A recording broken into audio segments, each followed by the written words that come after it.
this stadium and this whole total project will act as a catalyst for regeneration in this part of London. Our priority obviously is improving the lives and the life chance of our local residents, improving the lot of our local businesses. It's a good area. Why they want to move decent, hard-working people out of here, I don't know. The new home of Tottenham Hotspur. 56,000 seats, modern shops, a hotel and a major corporate uplift. A stadium set to match the club's ambitions for a return to the glory years. White Hart Lane. This Premier League corporation sits in the heart of one of London's most deprived boroughs. And now the local authority, Haringey Council, has unveiled development plans across Tottenham High Road from the new stadium site. The most ambitious of the plans would see shops demolished for a Wembley-style walkway and businesses moved out for new flats and homes to be built. The close-knit community of residents and small businesses have been stunned to find that the bold plans don't include them. This is prime land location, all right? We're situated across the main entrance, all right? Tottenham have been trying to own this land for a long time. My father came here in 1976 and just basically bought the first shop there, which was the car. And the family's been working ever since. But it looks like they want to destroy us and get rid of us. Is this just a shop here to you? No, it's our home. It's our home. We live above with our family, my 2 children, and this was something we could pass on to them, the business and the home. And we thought, you know, our children would be looked after and secure. But now that's kind of that's going to be taken away from us, and there is no option for us to stay. In all option, we're demolition, demolition, demolition.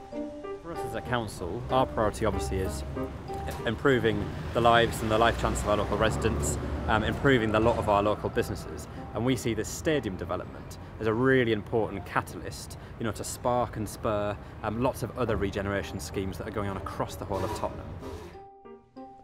The buildings which will make way are not just retail, they're industrial too. Brian Dossett owns a specialist wood machinist business on the High Road which has occupied this site for 65 years. He's still picking up new customers. So that's solid maple, it's just going to be polished now. But it too is earmarked for demolition. Where we're standing now, yeah. Where's that on the picture? Where we are standing now, it is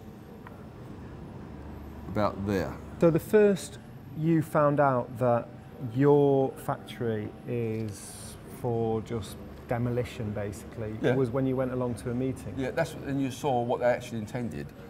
Nobody came and talked to you first? No, no, no. I can't imagine the stress of it. Like, are you talking sleepless nights now? And of course, you know, all the time, you know, you're thinking about it all the time. You know, until the council have said where they are, you can't fight anything because there's nothing to fight. If they kick me out of here, there's no way I'd be in Tottenham anymore. End of story. You know, if they can just kick you out after all these years of work, what would you do? Would you stay in Tottenham? You know, I can't believe that anybody can do such a thing. this is the road that you want to demolish. Yeah, exactly, yeah. So you saw the Sainsbury's when we walked down the road, did you? Yeah. So Sainsbury's, University Technical College and office space. Obviously stadium in the middle with retail. Many of the business owners told me they suspect that the council is going out of its way to keep Spurs happy. And this after the club was allowed to go back on its previous agreement to pay for improvements to the local area worth millions of pounds. As we're about to make a substantial, massive investment in an area, it is in the context and the commitment from all parties that we see the wider regeneration. And I don't think there's anybody in Tottenham that doesn't want to see regeneration. And unfortunately that does mean that there may be some relocations and some plans that require people to relocate. We've had to relocate individual businesses in terms of our stadium site. We've done it with the consultation, we've done it amicably, and we've seen very good outcomes. So I would hope that that's entirely possible on the other side of the road as well. I mean, some people, as you know, have said Premier League football club, there's a huge new TV deal just around the corner, £83 million for Gareth Bale.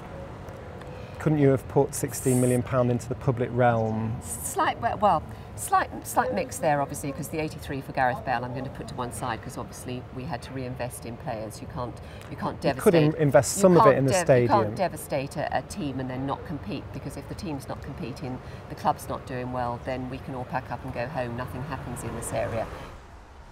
Are you completely comfortable with all of that Spurs haven't had to fulfil £16 million of public realm improvement, and you have had to find a deprived borough has had to find the money from public money?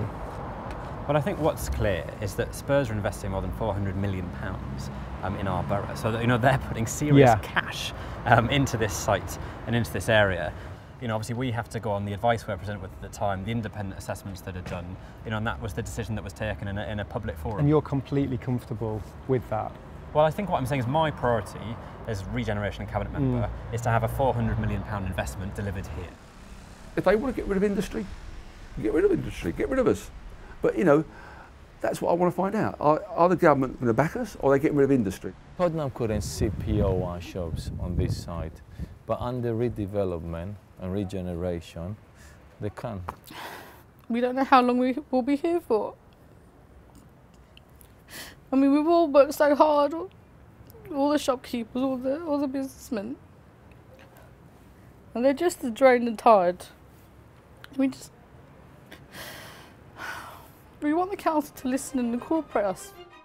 Spurs say they expect construction to begin in 2014, but the future of the club's many neighbours looks far from secure. The High Street, that has recovered from riots, underinvestment and economic crisis, is being forced to pull together once more.